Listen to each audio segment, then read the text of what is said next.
She is actually supporting AT. She needs to GTFOH and quick. You know what's going on with AT?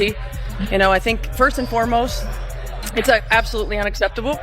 I think as a league, as a whole, there's been so much more toxicity, racism, homophobia, straight out like nonsense, hate nonsense. And it is absolutely unacceptable. Most of this coming from the online community.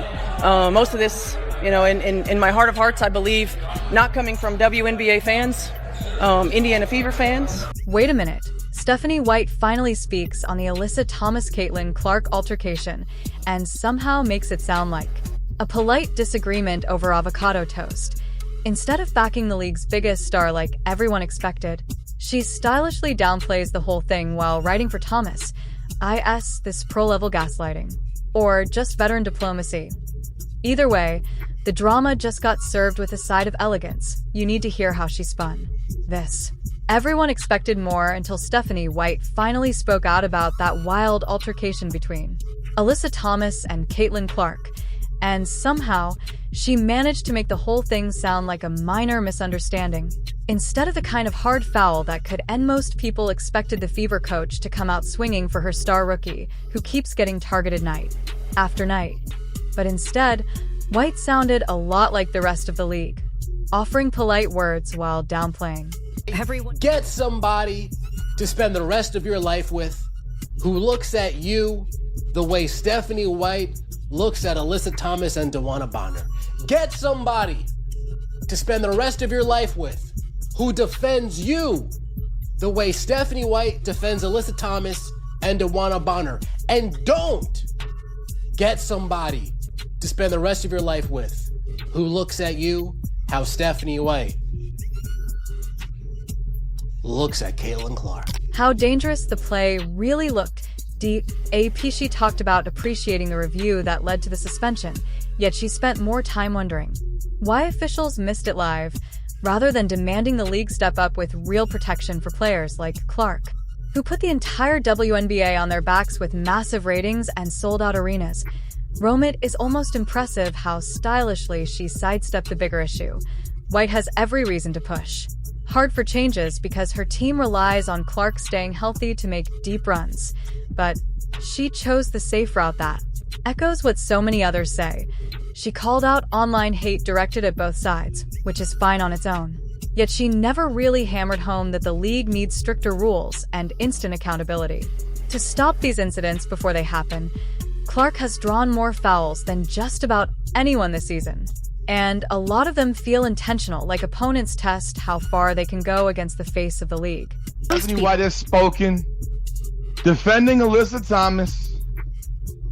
Everyone cares about the mental health of everybody else in the WNBA except for Caitlin Clark. No one cares about her mental health. Nobody cares about her physical health.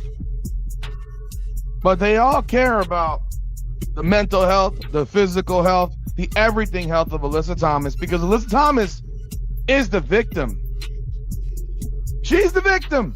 White knows this better than most, yet her comments landed more like veteran diplomacy than the fiery defense a generational.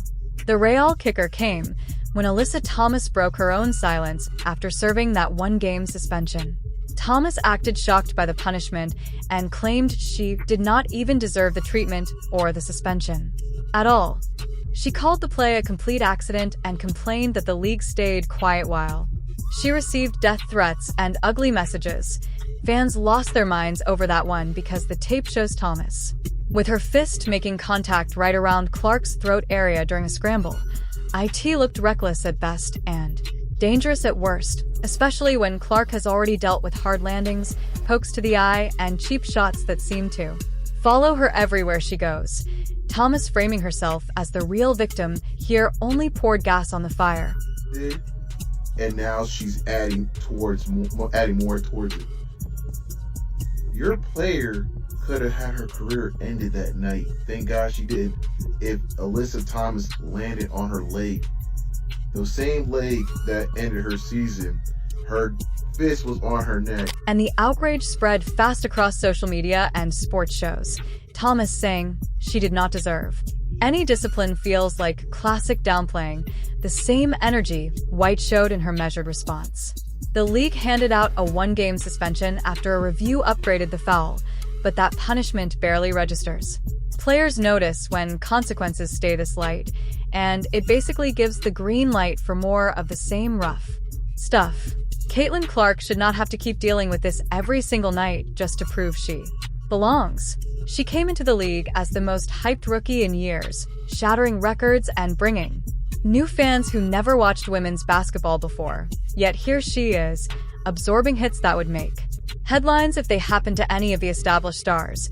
The one-game suspension for what Thomas did feels nowhere near next player who thinks she can get away with something similar, and Owen wants to see a talent like hers waste prime years recovering from avoidable injuries, while the rest of the veterans close ranks and act like everything stays normal. Incoming. Maybe not the best analogy with the supposed death threats. But let's just say, hypothetically, if there was a train coming and Alyssa Thomas was on the train tracks, folks, rumor has it Stephanie White would sacrifice herself. No! And put White could have used her platform to call for immediate rule changes, better referee training, or even heavier penalties that actually make people think twice. Instead, she sounded reasonable and balanced, which is exactly what everyone else says when they want to avoid rocking the boat. She mentioned the hate as unacceptable and blamed fake fans pushing agendas, but she stopped short of demanding the league protect its biggest draw more aggressively. Enough because it does not deter that polite tone lets the physical play continue, while Clark racks up bruises and the highlights of her getting fouled hard rack up millions of views. The WNBA talks a big game about growth, yet it lets situations like this slide with minimal consequences, almost as if the veterans get a free pass to initiate the rookies through pain. Think about how absurd it looks from the outside. Clark drops ridiculous numbers, sells out buildings, and boosts TV ratings through the roof, but she still catches elbows, neck contact, and questionable closeouts that Posted and gave my reaction to. Still no apology, but I'm supposed to feel bad because Alyssa Thomas is getting some uncomfortable DMs or comments on social media. Is that what it's supposed to be? referees somehow miss until the league office reviews the tape later. This chose words that defended against hate, but did not push for the structural changes needed to stop the hate from starting in the first place. It feels like everyone performs concern without actually solving anything, and meanwhile, Clark keeps playing through it, like a champ, because that is who she is. The pattern repeats across the season. Hard fouls on Clark pile up. Fans scream for accountability. The league reviews a few of them after the fact, and then everyone moves on until the next game. That a one-game suspension does not change behavior when the physicality stays part of the culture. And veterans like Thomas shrug it off as basketball. Clark has shown incredible poise, but no player should have to develop a tolerance for this level of targeting just to survive a rookie year. If the league cannot figure out how to protect her better, maybe the smartest move really is stepping away before something worse happens. That would be a massive loss for players. So let's dissect Alyssa Thomas, both the way she comports herself there and what she said. If I'm just looking at her demeanor, I don't see where she is at all sorry.